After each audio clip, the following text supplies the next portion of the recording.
क्या हो अगर किसी के पास समय यात्रा की ऐसी शक्ति आ जाए जिससे वो समय यात्रा करके पास्ट में उस इंसान से मिल सकता है जो अब इस दुनिया में नहीं रहा, पर वो चाहकर भी उसे नहीं बचा सकता, क्योंकि अगर उसने अतीत में उसे बचाया तो भविष्य में उसे किसी और को खोना पड़ेगा, पर उसी का अतीत का रूप उस इंसान को बचाना चाहता है। Bollywood silver screen presenting will you be there. इस कहानी की शुरुआत में डॉक्टर्स की एक टीम एक आदिवासी इलाके से वापस जा रही होती है, क्योंकि मौसम विभाग के अनुसार बहुत जल्द यहाँ पर तूफान आने वाला है। और जब इन्हीं की टीम का आखिरी डॉक्टर, जिसका नाम किम है, वो हेलीकॉप्टर में बैठने वाला होता है, तभी उसके सामने एक आदमी आता है जो कि बहुत बूढ़ा होता है। उसके हाथ में एक छोटी सी बच्ची होती है जिसे मेडिकल ट्रीटमेंट की जरूरत है, पर किम हेलीकॉप्टर में बैठ जाता है क्योंकि ये आखिरी हेलीकॉप्टर होता है जो इन्हें यहाँ से बाहर ले जा सकता है। लेकिन किम को एहसास होता है कि उस बच्ची के प्रति उसकी जिम्मेदारी है, इसीलिए वो हेलीकॉप्टर से उतर जाता है। हालांकि उसके साथ काम करने वाली लेडी उससे बोलती भी है कि अगर तुम हमारे साथ नहीं चले तो 2 हफ्ते बाद तुम्हारी अगली फ्लाइट होगी, पर किम उसकी बात नहीं सुनता और वो उस बच्ची का ट्रीटमेंट करने के लिए वहां पर उतर जाता है। पूरी रात मेहनत करने के बाद उस बच्ची का ट्रीटमेंट कर देता है और इसके बाद जब वो बाहर बैठा होता है तभी वही बूढ़ा आदमी आता है जिसने किम को रोका था। किम उस बूढ़े आदमी से पूछता है, क्या ये तुम्हारी पोती है? वो कहता है कि नहीं, ये मुझे जंगल में मिली थी। शायद उस बच्ची का होंठ बहुत अजीब था, इसीलिए उसे जंगल में छोड़ दिया गया था। वो बूढ़ा आदमी उस बच्ची की तरफ से किम को थैंक्स कहता है। साथ ही वो किम से ये भी पूछता है कि तुम्हारी जिंदगी में कोई ऐसी विश है जिसे तुम पूरा करना चाहते हो? किम कहता है कि मेरी जिंदगी में कोई था जिसे मैं देखना चाहता हूँ। वो बूढ़ा आदमी कहता है, जिन चीज़ों को मैं अपनी आंखों से देख सकता हूँ, मैं उन पर इतना विश्वास नहीं करता जितना उन चीज़ों पर जिन्हें मैं अपनी आंखों से नहीं देख सकता। वो अपने गले से एक शीशी निकालता है जिसके अंदर छोटी छोटी गोलियां होती है और वो उस शीशी को किम को दे देता है। किम उसे बहुत ध्यान से देखता है और उसमें से एक गोली खा लेता है। अगले पल किम को दिखाया जाता है जो एक टेलीफोन बूथ पर बैठकर खांस रहा होता है। तभी उसके पास एक लड़का आता है। किम उससे पूछता है कौन सी जगह है? वो कहता है कि ब्यूसेन रेलवे स्टेशन है। और जब किम उसे देखता है तो पूरी तरह से स्तब्ध रह जाता है, क्योंकि ये और कोई नहीं बल्कि किम का जवानी का रूप होता है। किम उससे पूछता है कि तुम कौन हो? वो लड़का कहता है कि मेरा नाम किम है। किम कहता है लेकिन ये मेरा नाम है। और इसके बाद किम को दोबारा खांसी आना शुरू हो जाती है, उसके मुंह से ब्लड निकलना भी शुरू हो जाता है। इसीलिए जो यंग लड़का होता है वो उसे अपना हैंकरचीफ यानी कि रुमाल देता है। किम को एहसास होता है कि यहाँ पर कुछ ना कुछ गड़बड़ है, इसीलिए वो खांसता हुआ वहां से रेलवे स्टेशन के अंदर भाग जाता है। तभी यंग किम को एहसास होता है कि जो रुमाल उसने उस आदमी को दिया था वो उसकी गर्लफ्रेंड ने उसे गिफ्ट दिया था, इसीलिए वो भागता हुआ उसके पीछे जाता है। वो एक वॉशरूम में पहुंच जाता है। वो देखता है कि वहां पर किम के खून के निशान होते हैं। वो वॉशरूम के अंदर है। वो उसे बाहर से नॉक करके कहता है कि मुझे मेरा रुमाल चाहिए क्योंकि ये मेरी गर्लफ्रेंड का है। और अगले पल में दिखाया जाता है कि ओल्ड किम फ्लाइट के वॉशरूम में पूरी तरह से अचेत पड़ा होता है। जब बाहर से नॉक किया जाता है तो किम को होश आता है। उसे लगता है कि ये एक सपना था। वो वापस आकर अपनी सीट पर बैठ जाता है। हर रोज की तरह अगली सुबह वो अपने क्लिनिक जाता है, जहां पर वो अपनी साथी डॉक्टर को किसी का सिटी स्कैन दिखाता है और पूछता है कि इसके पास कितना वक्त है। उसकी साथी डॉक्टर बताती है कि इसे लंग कैंसर है, ये ज्यादा से ज्यादा 6 महीने और जी सकता है। ये सिटी स्कैन किसी और का नहीं बल्कि किम का होता है, यानी कि अब वो 6 महीने से ज्यादा जिंदा नहीं रह सकता। क्लिनिक से शाम को जब वो घर पहुंचता है तो अपनी बेटी को कॉल करता है। वो अपनी बेटी से पूछता है कि तुम घर वापस कब आओगी? उसकी बेटी कहती है जैसे ही मेरे एग्जाम खत्म हो जाएंगे मैं घर आ जाऊंगी। और तभी किम को एक बार फिर से खांसी होना शुरू हो जाती है। वो बड़ी मुश्किल से गोलियां खाकर अपनी खांसी को कंट्रोल करता है। इसके बाद जब वो अपने कपड़े धोने के लिए वॉशिंग मशीन के अंदर डाल रहा होता है तभी उसे अपनी पैंट की जेब में वही रुमाल मिलता है जो एक रात पहले उसे यंग किम ने दिया था, जो उसे अभी तक अपना भ्रम लग रहा था। उसे समझ में आ जाता है कि वो भ्रम नहीं था बल्कि हकीकत है। वो एक बार फिर से वही शीशी निकालता है जो उसे बूढ़े आदमी ने दी थी। वो देखता है कि उसके अंदर 9 गोलियां और होती हैं और अब वो समझ चुका है कि इन गोलियों को खाने से वो अपने अतीत में यानी कि पास्ट में जा सकता है। ये एक टाइम ट्रैवल है। वो एक बार फिर से एक गोली खाता है। वो कुछ देर बैठा रहता है और अगले पल दिखाया जाता है कि वो एक बार फिर से अतीत में जा चुका है। वो अपने यंग वर्जन यानी कि यंग किम के घर जाता है जो कभी उसका खुद का घर हुआ करता था। घड़ी में 12 बज रहे होते हैं और जब यंग किम उसे देखता है तो वो डर जाता है क्योंकि एक दिन पहले वो अचानक से वॉशरूम से गायब हो गया था। यंग किम एस्ट्रे उठा लेता है पर ओल्ड किम कहता है कि तुम्हें डरने की जरूरत नहीं है। वो वहां से अखबार उठाकर उसमें तारीख और ईयर देखता है और वो देखता है कि ये साल है सन 1985 का और वो सन 2016 से यहाँ पर आया है। यंग किम मुझसे कहता है कि शायद तुम्हारी तबीयत खराब है, तुम कोई पेशेंट हो। वो कहता है मैं पेशेंट नहीं बल्कि एक सर्जन हूँ। यंग किम उससे नाम पूछता है। वो कहता है मैंने कल तुम्हें बताया था। यंग किम कहता है कि मैं तुम्हारी आईडी देखना चाहता हूँ और वो उसे अपनी आईडी देता है और जब वो उसकी आईडी देखता है तो पूरी तरह से हैरान हो जाता है क्योंकि उसका नाम भी किम होता है और साथ ही साथ जो आईडी वो देख रहा होता है वो इशू हुई होती है सन 2008 में और ये सन 1985 है। यंग किम यहाँ पर पूरी तरह से कंफ्यूज हो जाता है और तभी ओल्ड किम वहां पर देखता है कि छोटा सा पपी है जिसका नाम पोटैटो है। वो उसे पोटैटो कहता हुआ उठा लेता है, उसे बहुत खुशी होती है। यंग किम कहता है कि तुम्हें इसका नाम कैसे पता? ओल्ड किम कहता है क्योंकि इसका नाम मैंने रखा है। तुम मुझसे वक्त में 30 साल पीछे और मैं तुमसे 30 साल आगे। यंग किम को उसकी बात पर बिल्कुल भी यकीन नहीं आता और तब वो उसे उसकी जिंदगी का एक सीक्रेट बताता है। वो कहता है कि तुम्हारे सिर पर जो चोट का निशान है ये तुम्हारे पिता ने तुम्हें दिया था जब उन्होंने बहुत ज्यादा शराब पी ली थी। तुमने ये बात कभी किसी को नहीं बताई। और ये बताते बताते ओल्ड किम की नाक से खून निकलना शुरू हो जाता है। यंग किम मुझसे पूछता है कि तुम कौन हो और तुम मुझसे क्या चाहते हो? ओल्ड किम कहता है कि मैं तुमसे कुछ नहीं चाहता। दरअसल यहाँ पर किम की एक गर्लफ्रेंड होती है जिसका नाम जैस्मीन है, जिससे किम बहुत ज्यादा प्यार करता है, लेकिन उसकी मृत्यु हो गई थी और ओल्ड किम पिछले 30 सालों से उसे मिस करता है। और यही बात उसने उस बूढ़े आदमी से कही थी जिसने उसे गोलियां दी थी कि वो एक बार किसी को देखना चाहता है और वो और किसी के बारे में नहीं बल्कि जैस्मीन के बारे में बात कर रहा था जो उसकी गर्लफ्रेंड थी। अब यहाँ पर जो यंग किम होता है जैस्मीन का नाम सुनकर गुस्सा हो जाता है। वो कहता है कि जैस्मीन से दूर रहना, पर इससे पहले ओल्ड किम कुछ बोल पाता उसे खांसी होना शुरू हो जाती है। वो बाहर की तरफ भागता है। यंग किम भी उसके पीछे भागता है, लेकिन जैसे ही वो बाहर निकलता है ओल्ड किम वहां से भाग चुका होता है और हमें अगले पल दिखाया जाता है कि ओल्ड किम अपने वॉशरूम में अचेत पड़ा हुआ है और घड़ी में 12:20 हो रहे होते हैं। यानी कि ओल्ड किम जब भी टाइम ट्रेवल करता है वो 20 मिनट से ज्यादा अपने पास्ट में यानी कि 30 साल पहले वाले वक्त में नहीं रह सकता। वहीं 30 साल पहले यंग किम को दिखाया जाता है जो ओल्ड किम के विजिट से पूरी तरह से परेशान होता है। इसीलिए वो अपने सबसे खास दोस्त डैन के पास जाता है जो कि एक पुलिस वाला भी है। वो उसे वो लाइटर देता है जो यहाँ पर ओल्ड किम छोड़ कर गया है। वो कहता है मुझे इसकी फिंगरप्रिंट्स की रिपोर्ट चाहिए। डैन उसका एक काम कर देता है और वो बताता है कि इस लाइटर में सिर्फ और सिर्फ तुम्हारे फिंगरप्रिंट्स हैं। और अब यंग किम को कहीं ना कहीं ओल्ड किम की बातों पर विश्वास होना शुरू हो गया, लेकिन उसे नहीं पता कि वो उससे कांटेक्ट कैसे करे। तभी वो एक आदमी को देखता है जिसके शरीर पर बहुत सारे टैटूज होते हैं और यहाँ पर उसे एक आइडिया आता है। वो अपने हाथ पर एक टैटू बनवाता है जिस पर वो लिखवाता है विजिट हेयर। 30 साल बाद ओल्ड किम जब इस टैटू को देखता है तो वो समझ जाता है कि यंग किम उससे मिलना चाहता है, पर आज उसे अपनी बेटी से भी मिलना होता है। इसीलिए वो अपनी बेटी को लेने के लिए जाता है। यहाँ पर पिता और बेटी के बीच में बहुत ही गहरा बॉन्ड होता है। ये दोनों एक दूसरे से बहुत प्यार करते हैं और रात को जब ये दोनों डिनर कर रहे होते हैं तो ओल्ड किम अपनी बेटी से कहता है कि तुम्हें अपनी डॉक्टरेट की पढ़ाई करने के लिए यूएस जाना चाहिए। वहां पर तुम्हारी मॉम भी है। हालांकि वो यूएस नहीं जाना चाहती, पर उसे पता है कि उसके डैड ऐसा क्यों कह रहे हैं, इसीलिए वो उठकर वहां से चली जाती है। हालांकि किम ने उसे अपनी बीमारी के बारे में कुछ भी नहीं बताया होता, पर उसने उसकी मेडिकल रिपोर्ट्स देख ली होती है, इसीलिए वो बाहर चली जाती है। किम भी उसके पास आता है। किम कहता है कि तुम्हारे अंकल डैन ने हमेशा मुझे समझाया था कि मुझे सिगरेट्स इतनी ज्यादा नहीं पीनी चाहिए, और मुझे समझने में थोड़ी देर हो गई। किम की बेटी उसके कंधे पर सिर रखकर उसी तरह से बहुत देर तक बैठी रहती है। वहीं सन 1985 में दिखाया जाता है कि ओल्ड किम एक बार फिर से यंग किम से मिलने के लिए पहुंच चुका है। ये दोनों के दोनों उस जगह होते हैं जहां पर जैस्मीन का डॉल्फिन शो शुरू होने वाला है। जैस्मीन इस दुनिया की पहली फीमेल डॉल्फिन इंस्ट्रक्टर है। यंग किम ओल्ड किम से पूछता है क्या फ्यूचर में हमारे बच्चे भी हैं? ओल्ड किम कहता है कि हाँ, मेरी एक बेटी है जिससे मैं बहुत प्यार करता हूँ। यंग किम कहता है कि उसकी मॉम जरूर जैस्मीन होगी। ओल्ड किम कहता है तुम इसके बारे में इतना क्यों सोच रहे हो। और तभी यहाँ पर शो शुरू हो जाता है और जैसे ही ओल्ड किंग जैस्मिन को देखता है वो देखते ही रह जाता है। ये उसका वो ख्वाब होता है जो उसके ख्वाबों में भी कभी पूरा नहीं हो सकता था।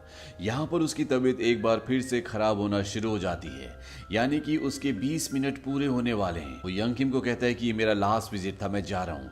वो यहाँ से जाने लगता है। यंग किम उसके पीछे जाता है और उससे पूछता है कि तुम यहाँ पास्ट में अतीत में जैस्मिन से मिलने के लिए क्यों आते हो, क्या तुम्हारे वक्त में वो जिंदा नहीं है।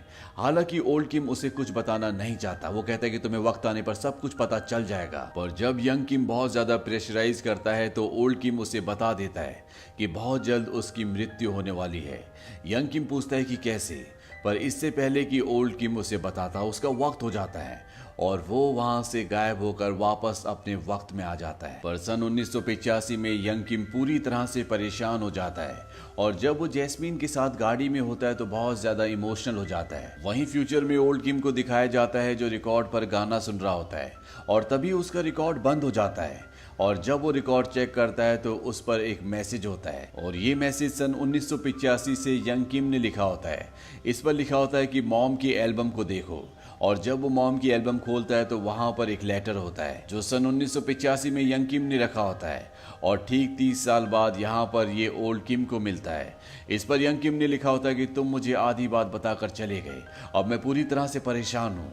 अगर तुम मुझसे वापस मिलने के लिए नहीं आए तो मैं तुम्हारी पूरी जिंदगी बर्बाद कर दूंगा। अब पूरा कंट्रोल मेरे हाथ में है। इसीलिए ओल्ड किम को एक बार फिर से यंग किम से मिलने के लिए जाना पड़ता है। यंग किम कहता है कि मुझे बताओ कि जैस्मिन की मृत्यु कैसे हुई थी ताकि मैं उसे बचा सकूं। ओल्ड किम कहता है कि मैं ऐसा नहीं कर सकता। वो उसे अपनी डॉटर की फोटो दिखाता है।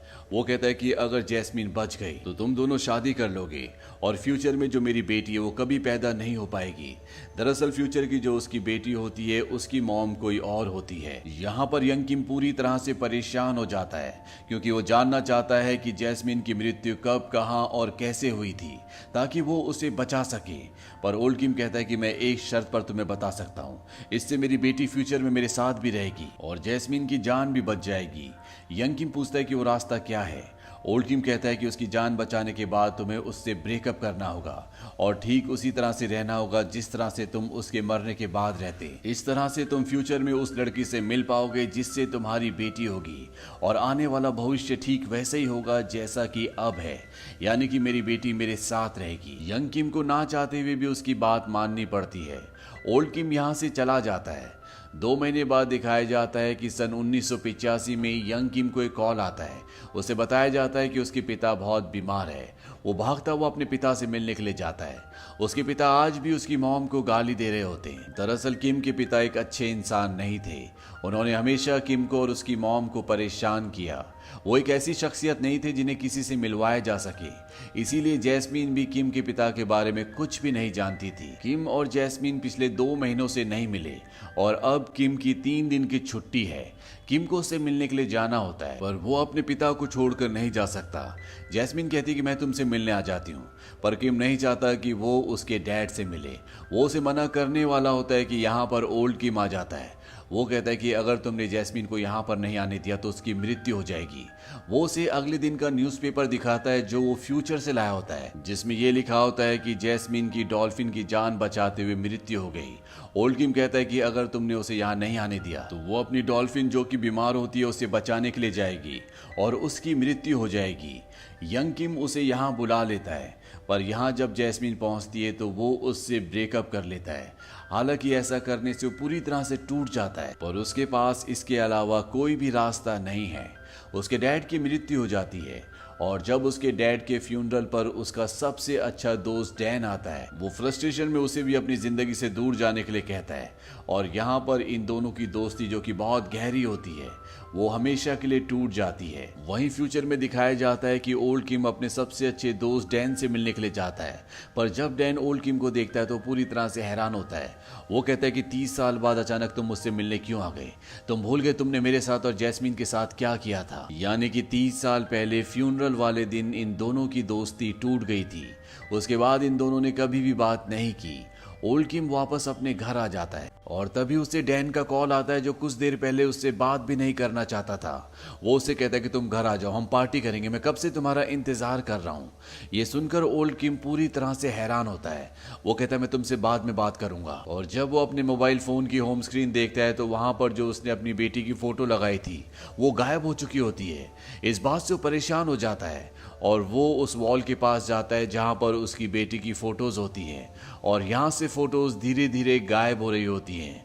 और ऐसा इसलिए हो रहा होता है क्योंकि सन 1985 में जहां पर यंग किम है उसे जैस्मीन ने एक एल्बम भेजी होती है जिसमें उसकी और जैस्मीन की बहुत सारी फोटोज होती हैं। उसमें एक नोट भी होता है, उसमें जैस्मीन ने लिखा होता है कि मैं आखिरी बार तुम्हारा इंतजार करूंगी। और अब यंग किम उससे मिलने के लिए जा रहा है और इसीलिए फ्यूचर में ओल्ड किम की जिंदगी में सब कुछ बदल रहा होता है।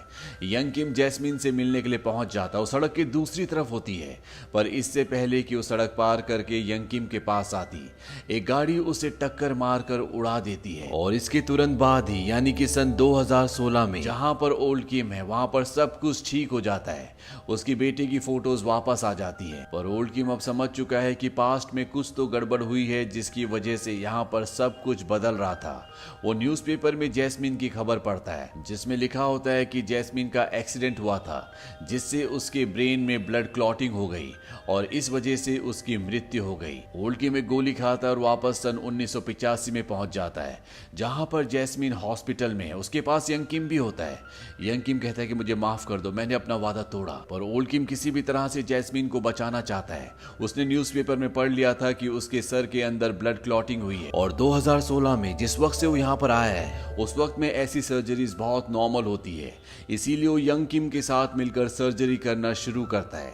हालांकि एक बार 20 मिनट पूरे हो जाते हैं और वो वापस अपने वक्त में आ जाता है, पर वो एक बार फिर से गोली खाकर सन 1985 में पहुंच जाता है और यंग किम के साथ मिलकर वो जैस्मीन के सिर की सर्जरी करता है। और जब लगभग ऑपरेशन पूरा होने वाला होता है कि उसे दोबारा से खांसी आना शुरू हो जाती है, यानी कि उसके जाने का वक्त हो गया है, वो वापस अपने वक्त में आ जाता है। जब उसकी आंखें खुलती है तो उसकी बेटी उसके सामने होती है। वो कहते कि आप 3 दिन से बेहोश हैं। पर अब किम ये जानता है कि पास्ट में सब कुछ ठीक हो गया, इसीलिए उसकी बेटी उसके साथ है। इसके बाद वो पता लगाता है कि जैस्मीन कहाँ है और वो उस जगह पहुंच जाता है जहां जैस्मीन अब नए इंस्ट्रक्टर्स को ट्रेन करती है। वो भी उसी की तरह बूढ़ी हो चुकी है। अब वो अच्छे से चल नहीं पाती क्योंकि जब उसका एक्सीडेंट हुआ था उस एक्सीडेंट के बाद उसका पैर कभी भी नॉर्मल नहीं हो पाया। यहाँ पर किम उसे देख तो लेता है पर उससे बात नहीं करता। मन ही मन उसे बहुत खुशी होती है क्योंकि जैस्मीन अब जिंदा है। वो आखिरी बार यंग किम से मिलने के लिए जाता है और वो उसे बताता है कि आज से 10 साल बाद तुम्हें मेडिकल कॉन्फ्रेंस के दौरान एक लड़की मिलेगी, तुम उससे बात करना, वही मेरी बेटी की मॉम है। इसके बाद ओल्ड किम वहां से चला जाता है और 10 साल बाद हमें दिखाया जाता है कि यंग किम एक लड़की से मिलता है जो कि उसके काम से, उसकी स्पीच से बहुत ज्यादा इम्प्रेस्ड होती है। ये वही लड़की है जिसके बारे में ओल्ड किम ने उसे बताया था। ये दोनों बहुत अच्छा टाइम स्पेंड करते हैं। उसके बाद वो लड़की वापस अपनी कंट्री चली जाती है। एक रात को जब यंग किम सो रहा होता है तभी उसी लड़की का उसे कॉल आता है और वो उसे बताती है कि मैंने तुम्हें इस बारे में कभी नहीं बताया, ये मेरा खुद का फैसला था, हम दोनों की एक बेटी हुई है। इसके बाद किम उस बच्ची की कस्टडी अपने पास ले लेता है। धीरे धीरे वक्त बीता और वो बच्ची धीरे धीरे बड़ी होना शुरू हो जाती है और आज वो बच्ची पूरी 20 साल की हो चुकी है। ये वही वक्त होता है जहां से ओल्ड किम यंग किम से मिलने के लिए जाया करता था। वो अपनी बेटी के साथ बीच पर बैठा होता है और उसकी बेटी कहती है कि मैं बहुत लकी हूँ जो मुझे तुम जैसे डैड मिले। इसके बाद किम की मृत्यु हो जाती है और उसके फ्यूनरल पर उसका सबसे अच्छा दोस्त डैन भी आता है। किम ने और डैन ने पिछले 30 सालों से बात नहीं की थी।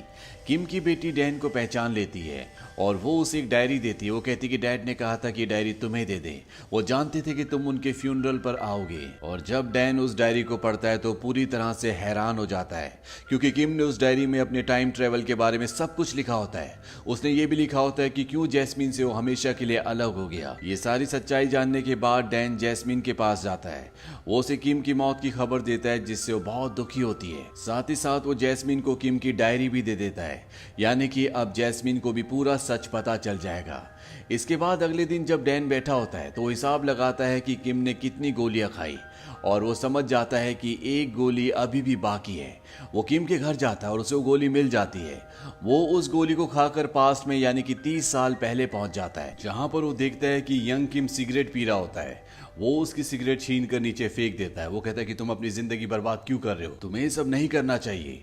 यंग किम उसकी बात को समझ नहीं पाता। वो कहता है कि तुम कौन हो। वो कहता है कि मैं डैन हूँ, अभी भी आखिरी गोली बची थी जिससे मैं तुम्हारे पास आ गया।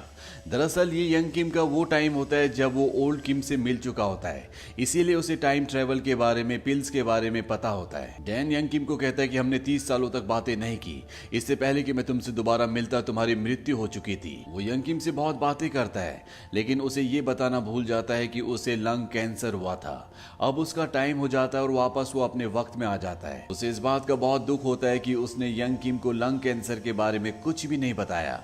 वो उसके घर जाकर उसे बहुत आवाज लगाता है, लेकिन किम का कुछ भी पता नहीं होता।